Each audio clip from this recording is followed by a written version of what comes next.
the truth is painful. You can't handle the truth! Welcome to Todd's Truth. Todd wrestles with the truth. My AEW Week in Review. This review is for AEW Dark. This was another great program. Just one match, in my opinion, holding back the show. But overall, every other match in this program was good. So this was an interesting program for several reasons. Let's get into it. First match of the night was Nick Comoroto taking on Duke Davis. Duke Davis's tag team partner, Gannon Jones, was at ringside along with all of the factory mob. Nick Comoroto is a great powerhouse wrestler. I want to see this guy take on like Powerhouse Hobbs or, Miro. Oh, that would be great. Archer. Any of these other big powerhouse guys. Cage. I mean, these could be some brutal matches. That would be awesome to watch. But this was a great match.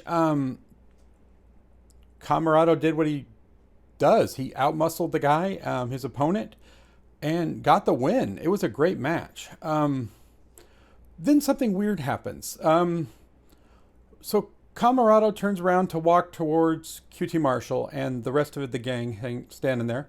QT Marshall stands up off his little metal stair throne, I guess you'd call it. Walks over to the referee, tells the referee to stay there. He calls over the ring announcer. The ring announcer gets up. Actually, he had to climb up the side of the ring since they took the stairs. And then he announces that there's going to be a second match. Wasn't even scheduled for Aaron Solo to take on Duke Davis's tag team partner, Gannon Jones, who's at ringside.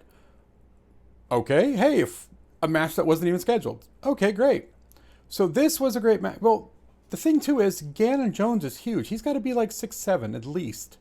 And Aaron Solo, not so much. He's probably maybe 6 feet. But you can see what's going to happen here because, the factory's being pushed. So Aaron Solo gets the win over the much bigger Gannon Jones. So that's 2 matches for the factory, one right after the other. And one wasn't even scheduled. But yeah, 2 good matches. Next match of the night was Dark Order's number 10, who I really love this guy. He is turned into a fantastic wrestler and power man. I mean, another guy who here has the power to be, to throw people around like they're nothing. Against Dylan McQueen. I guess he's, as you can see there, he came out with Cody Rhodes. He's a member of Cody Rhodes' Nightmare family, being trained at his facility. And at the beginning of the match, he tried to act all like, telling number 10 that, he's not the only 10 in the ring. I'm a 10 too. Whatever. And then 10 beat the crap out of him. So I guess you're more like a 4. And this is another great match by 10. And again, once 10 locks in that full Nelson and starts ragdolling, you're done. There's no getting out of it. And number 10 got the win. Another great match was next. The Dark Order's Evil Uno and Colt Cabana. Okay, I said this many times and I'll say it again. I absolutely love Colt Cabana. He is so fun to watch. Oh my God. Every time I watch his matches, I am thoroughly entertained. I'm happy. I'm laughing a lot of the times at his antics. But him and Evil Uno make a hell of a tag team. They were doing some great moves and hilarious moves in the ring. And and then Taz on the commentary was cracking me up because he even said it this time. He said, I wonder if Colt's noticed that I change all of his moves names to names that I want to call them. So I don't know. But oh my God, it was so funny. So between those 3, I was dying laughing during this match. And Dark Orders, Evil Uno, and Colt Cabana got the win. If you just want to watch a match to thoroughly enjoy a match and laugh at the 2 of them in the ring and then Taz on commentary, this is the match to watch. It was, oh my God, it was freaking hilarious. Like I said, I was laughing pretty much the whole match at their antics and his commentary. Oh my God, so funny. The next match of the night was Big Swole versus Kylan King. So Kylan King has had a thing going. I don't know if it's a rivalry or what it's supposed to be right now with the Bunny. So this was Big Swole and Kylan King versus the Bunny and Maddie Rinkowski. Maddie has had a hell of a few weeks. Seeming to get on the bad side of everybody or the wrong side of things and then get put in the middle and getting beat up. So it's like, yeah, you kind of feel sorry for her. But in this match, the Bunny was trying to avoid Kylan King like the plague, jumping out of the ring, running from her, blind tagging in Maddie, so, because she didn't want to face her. And then you knew I just knew, and I think you knew from the feeling of what was going on, that the Bunny was not going to take the pin in this, because that's just going to further, hopefully, this rivalry between Kylan King and her, because it's really good. So, yeah, poor Maddie Rinkowski looked like she about got knocked out when she got blindsided, clocked right in the head by Big Swole. And so she went limp, boom, fell. Her head was draped on the ropes, which if that was not intentional to do, ow, to snap your neck like that on that rope, that looked like that hurt. But yeah, Big Swole and Kylan King got the win in this. The Bunny was having one of her hysterical fits on the outside because they lost. And Kylan King just kept standing there staring at her, and she was yelling and screaming, and the Blade was out there and had to keep her out of the ring, and then they walked to get away. It was so funny. But yeah, so Big Swole and Kylan King get the win here, and I hope this furthers this rivalry or whatever. I don't know what they're doing yet with this, but this looks really good between Kylan King and the Bunny. Finally, something good for the Bunny to get into, which has been missing. Next match of the night, another great match. Oh my God. Anytime you take now the Gunn Club, this Billy Gunn here and his two sons, well, just his one son tonight, you got to love Billy Gunn. He is a veteran and a great performer. And he just, big and strong, guy. And this just turned into a great match with what I think was an accident during towards the end. Because Liam Gray was talking trash pretty much throughout the whole match, which was also said, I think, by Excalibur and Taz at one point. And so Billy Gunn got knocked to the outside, and he was out there. And I don't know why. Liam goes, "I got something for you too, old man." And so I don't know why you would say something that stupid, but okay. And then he runs into the rope, runs off, and dives out to tackle Billy Gunn. Well, Billy Gunn, being the veteran, he said, "Oh, hell no." He sidestepped him and shoved, did whew, and shoved him past. Well, something happened during that time where I think Liam was supposed to hit the railing, but somehow he lost momentum halfway through the dive. And what happened was he fell short of the railing. And he landed upside down, bent in half, upside down, and his head, the top and back of his head here, crashed onto the concrete. He landed between the railing and the padded floor. And he landed on the concrete. And I think he was knocked out because he laid there and didn't move. And Billy Gunn, when he turned around after he did the little sidestep, you could see his face. He was like, uh-oh. And he was kind of looking up at the ring, and he was looking down, and Liam never moved. So I don't know if he started regaining consciousness or what, but after a few seconds of Billy Gunn trying to figure out what to do, he picked up Liam, which was still pretty much limp, rolled him back into the ring, and his son got the pinfall after hitting his finishing move, the Colt 45. Like they said, I I don't know, Excalibur said I don't think that he even needed that because it didn't look like Liam was moving still. So, kind of scary. But yeah, it did look like he got knocked out, totally unconscious. So I hope he's okay because that looked painful. If you want to go on YouTube, check this out, go to this match. Yeah, it didn't look like it was staged. It looked like it was an accident. So I hope he's okay and that didn't cause too much real damage as, slamming your head into concrete can tend to do. So the next match on the night was Layla Hirsch, who's becoming a fan favorite, really. Because her wrestling skills and her amateur wrestling skills are amazing. She is really good against Vert Vixen. So, yeah, I think everybody's overlooking Layla because she's really short. She's maybe 5 feet. But, yeah, does she have skills? I mean, let's not even talk pro wrestling skills. Those are different skills.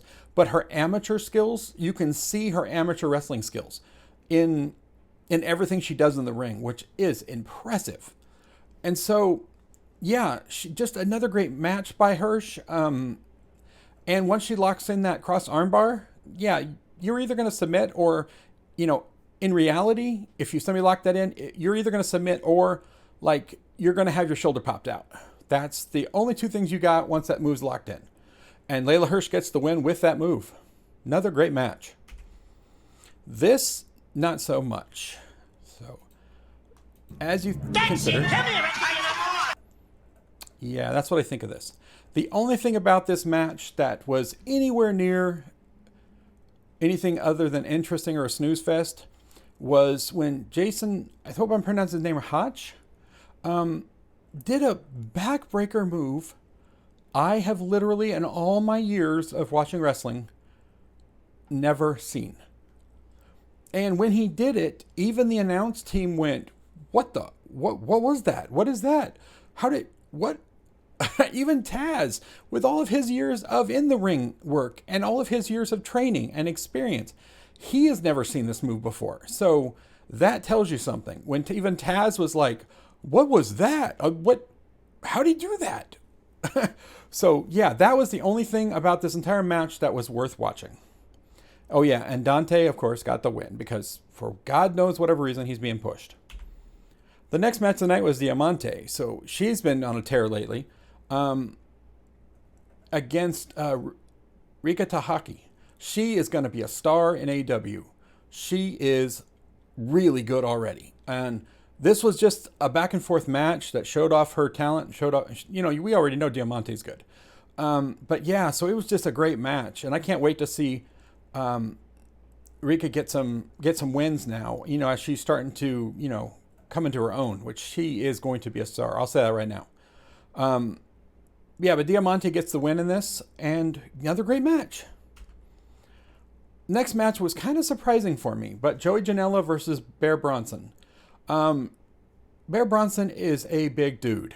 I mean, he took Brian Cage to Brian Cage's limits, with power and size. Joey Janela, not nearly as big as Bear Bronson, but yet Joey Janela, I did it again. Joey Janela gets the win in this match, which that I thought was kind of weird. That he would be able to actually beat Bear Bronson, but he did. He got the top rope elbow drop, a la Randy Savage or Macho Man, and got the pinfall. So that was surprising, but a good match.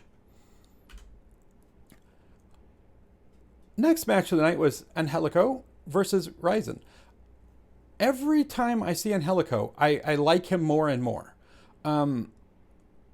His wrestling style, you can definitely tell he was trained in Mexico, and he did a lot of wrestling in Mexico and learned that lucha style. Because the moves and stuff he does are like, yeah, you can see it. It's impressive. And like I said, the more I see of him and the more I see him doing, his style that he's turned it into now, I love it. And his finishing move is this crazy finishing move. It's, where he locks in. It looks like he's going to lock in a figure four, but he's still standing up. And then he jumps up in the air and does a spin while having the move locked in, which puts a lot of torque on the other opponent's legs. So, and then he lands, and then he locks in, it looks like an ankle lock, which so far not many people have lasted more than a few seconds after he does that spin move. So yeah, Angelico gets the win here in a really good match.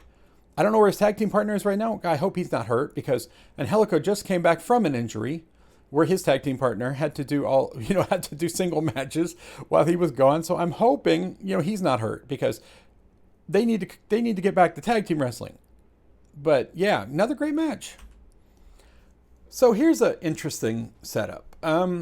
Julia Hart is now connected with the Varsity Blondes. So Julia Hart was a rookie and, I'll say a jobber, enhancement talent, like I say, whatever term you feel comfortable with. I'm old school, so it's jobber. But since now that she's connected with and is now like part of the Varsity Blondes, now she's getting a push. So this is against Tessa Price, which I've seen her before. She's pretty good for a rookie starting out, getting stuff going. But now that Julia Hart is, like I said, getting the push now because she's part of the Varsity Blondes, what a smart thing for her to do. Yeah, so she gets the push now and she gets the win. I think this might be her first or second win in AEW. So yeah, smart girl. And here was the match of the night. The Machine, Brian Cage, against Sonny Kiss. Cage had Hook in his corner, which tonight was weird because Hook apparently forgot his hoodie. Found out why he wears a hoodie, because apparently he can't comb his hair because it looked like his hair has never been combed. And then Sonny Kiss had Joey Janela in his corner. So another great match. I mean, I love Brian Cage is just awesome. He's a great wrestler, great powerhouse. I mean, you put him on Team Taz, and the Team Taz has, also has Powerhouse Hobbs. So you've got two of the strongest, biggest men in AEW side by side. Yeah, that's kind of scary when you look at the size of these dudes. Yeah, this was a good match. Sonny Kiss gave it his all, but yeah, was not going to beat Brian Cage. Brian Cage is just a machine. Well, he's a machine. He's a monster. Brian Cage finishes off Sonny Kiss with his new finishing move, Weapon X. Which, sorry, that makes me think of the X-Men in Marvel Comics, which makes me cringe most of the time. But yeah, but he has this new finishing move, crazy finishing move, called Weapon X. And when he does it, yeah, it's over. No one so far is kicked out of it.